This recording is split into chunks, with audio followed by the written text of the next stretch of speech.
Assalamualaikum warahmatullahi wabarakatuh. Perkenalkan, saya Aula Winulat Utami, NIM 2023 Pada rekaman kali ini, saya akan menjelaskan terkait elaborasi pemahaman topik 3 pada mata kuliah pengembangan dan perancangan kurikulum. Pada kesempatan kali ini berkaitan dengan tahap elaborasi pemahaman, maka terdapat panduan. Yang pertama, simak kembali naskah dan video kelompok lain. Yang kedua, carilah satu buku, artikel, makalah, jurnal, proceeding, dan lain-lain yang sesuai dengan topik pembahasan final kelompok lain. Yang ketiga, bandingkan antara pembahasan final kelompok lain terhadap satu buku atau artikel, makalah, jurnal, proceeding yang telah ditentukan. Yang keempat, berilah ulasan dan penjelasan dalam bentuk teks, minimal 50 kata dan maksimal 100 kata. Apakah pemahaman Anda sesuai dengan hasil final kelompok atau buku, artikel, makalah, jurnal, proceeding, dan lain-lain? Pilih salah satu, atau Anda memiliki pendapat sendiri. Yang kelima, berilah ulasan dan penjelasan dalam bentuk video minimal 1 menit dan maksimal 2 menit. Apakah pemahaman Anda sesuai dengan hasil final kelompok atau buku, artikel, makalah, jurnal, proceeding, dan lain-lain? Atau Anda memiliki pendapat sendiri? Lalu yang terakhir panduannya yaitu unggah naskah dan video dalam penyimpanan digital atau media sosial dan linknya dipublikasikan ke dalam penugasan tersebut. Pada slide ini saya menggunakan perbandingan materi diskusi kelompok 4 yaitu terkait definisi perspektif dan juga jurnal yang berjudul Kontribusi Asesmen Formatif dalam Tahap Understanding by Design terhadap pemahaman mahasiswa calon guru biologi.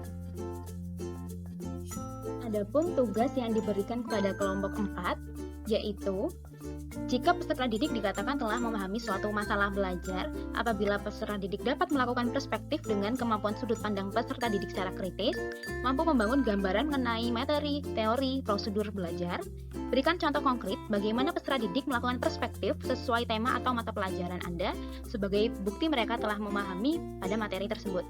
Nah, di sini kelompok 4 sendiri terdiri atas Andi Kurniawan, Anggun Mariani, Rizka Pancaitan, Karlina Pratiwi, dan juga Rosanti. Nah, berikut merupakan hasil diskusi kelompok 4. Yang pertama terkait definisi perspektif. Definisi perspektif sendiri merupakan pandangan atau cara seseorang memandang, memahami, dan menginterpretasikan dunia atau suatu peristiwa mencakup keyakinan, nilai-nilai, pengalaman, dan pengetahuan seseorang.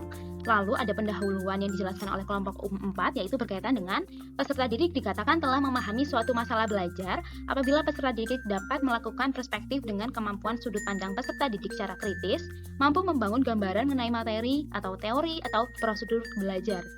Dan ini ada contoh konkret yang dilampirkan oleh kelompok 4 sendiri terkait perspektif siswa muncul mengenai manusia sebagai makhluk sosial, materi pada IPS kelas 7, di mana poin pertama, manusia merupakan makhluk ekonomi yang saling bergantung dengan manusia yang lainnya. Poin kedua, merupakan manusia merupakan pelaku sosial. Poin ketiga, yaitu manusia merupakan pelaku sosial dan saling bergantung untuk memenuhi kebutuhan hidupnya. Berikut merupakan hasil kelompok 4 yang berkaitan dengan materi keberadaan diri dan keluarga di tengah lingkungan sosial. Terjadi beberapa perbedaan sudut pandang antara siswa A, B, C. Peserta didik memberikan pendapatnya terkait lingkungan sosial. Dari sini, maka guru akan membuat peserta didik untuk bisa mengemukakan pendapatnya terkait materi yang dijelaskan sebelumnya oleh guru. Seperti di sini yang didiskusikan oleh kelompok 4. Poin nomor 1, siswa A berpendapat bahwa manusia merupakan makhluk ekonomi yang saling bergantung dengan manusia lainnya. Poin nomor 2 ada siswa B berpendapat bahwa manusia merupakan pelaku sosial. Dan poin nomor 3 siswa C berpendapat bahwa manusia merupakan pelaku sosial dan saling bergantung untuk memenuhi kebutuhan hidupnya. Dengan capaian pembelajaran materi keberadaan diri dan keluarga di tengah lingkungan sosial sendiri menurut kelompok 4, yaitu yang pertama, peserta didik memahami keberadaan diri dan keluarga di tengah lingkungan sosial. Nomor 2, peserta didik mampu menganalisis keberadaan diri dan keluarga di tengah lingkungan sosial. Nomor 3, peserta didik mampu mengeksplorasi keberadaan diri dan keluarga di tengah lingkungan sosial. Berikut ini juga dari kelompok 4 menjelaskan bahwa untuk mengetahui bagaimana perspektif dari peserta didik tersebut, guru dapat melihat perspektif peserta didik dan pemahaman peserta didik dengan pemberian pertanyaan pemantik. Dari situ peserta didik dapat menjawab dengan perspektifnya masing-masing. Misalnya diberi pertanyaan apa contoh dari kebutuhan primer, peserta didik akan menjawab berbeda-beda. Ada yang menjawab rumah, makanan, maupun pakaian sesuai perspektif dan pemahaman peserta didik. Artinya pemberian pertanyaan pada peserta didik ini berkaitan dengan asesmen formatif selama proses pembelajaran berlangsung.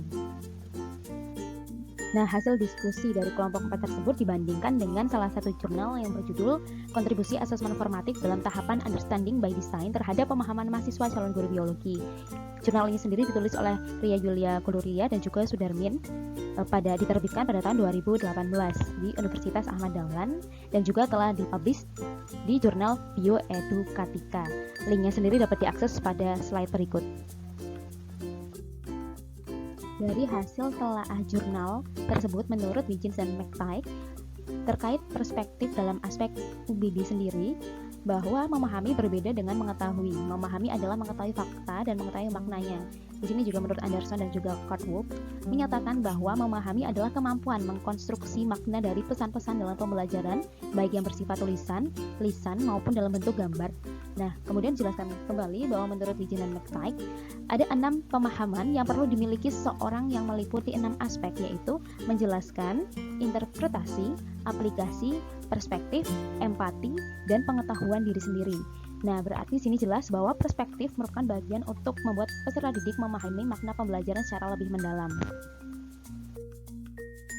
Dalam hasil telaah jurnal sendiri, tahapan UBD ada 3. Yang pertama terkait mengidentifikasi hasil yang diinginkan, yang kedua menentukan bukti belajar yang dapat diterima, yang ketiga terkait merancang instruksi pembelajaran yang sesuai dengan tujuan. Lalu untuk mengetahui seberapa efektif aspek-aspek yang dicapai dalam UBD tersebut, itu ada beberapa langkah yang dijelaskan dalam jurnal itu menggunakan asesmen formatif, diantaranya terkait feedback, kedua ada self-assessment, dan juga peer assessment efektif digunakan dalam proses pembelajaran. Feedback sendiri yang dilakukan oleh dosen baik berupa oral feedback maupun written feedback selama pembelajaran berlangsung memberikan reaksi positif dalam membentuk pemahaman dari mahasiswa. Sini contohnya adalah dalam jurnal, contohnya merupakan mahasiswa pendidikan biologi, tapi ini juga bisa diterapkan pada sekolah dan juga untuk peserta didik. Kemudian ini merupakan perbandingan atau korelasi antara pembahasan kelompok 4 dengan jurnal yang telah dikaji. Nah, berdasarkan berbagai ulasan pada slide sebelumnya, dapat diketahui dari pembahasan kelompok 4 bahwa aspek perspektif merupakan pandangan atau cara seseorang memandang, memahami, dan menginterpretasikan dunia atau suatu peristiwa, mencakup keyakinan, nilai-nilai, pengalaman, dan pengetahuan seseorang. Dalam mengetahui sejauh apa perspektif yang dicapai peserta didik, guru menggunakan metode asesmen formatif, yaitu umpan balik atau pertanyaan tematik dalam skenario pembelajaran yang dilakukan dan diaplikasikan untuk seluruh peserta didik di kelas. Kemudian dalam jurnal yang telah diulas pada slide sebelumnya juga dapat diketahui pembahasan jurnal terkait aspek perspektif dalam UBD menjadi bagian yang penting untuk meningkatkan pemahaman bermakna mahasiswa. Mahasiswa ini juga termasuk dari peserta didik yang dididik oleh dosen. Secara tersirat, pengertian aspek perspektif sama seperti yang dibahas kelompok 4 juga.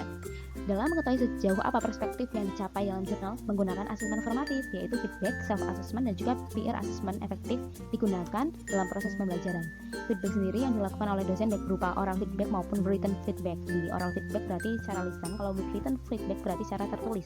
Selama pembelajaran berlangsung memberikan reaksi positif dalam bentuk pemahaman mahasiswa. Artinya di sekolah juga yang didiskusikan oleh kelompok 4 bahwa sudah betul mereka menggunakan asesmen formatif di mana menggunakan oral feedback atau tanya jawab secara lisan.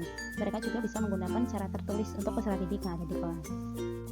Kesimpulan dari materi yang dikaji oleh kelompok 4 dengan jurnal yang juga dianalisa, yaitu pembahasan yang dijelaskan oleh kelompok 4 melalui PowerPoint ataupun PDF dan sumber yang digunakan sudah tepat dalam mendeskripsikan, menjelaskan, dan menguraikan terkait aspek perspektif pada UBD sendiri.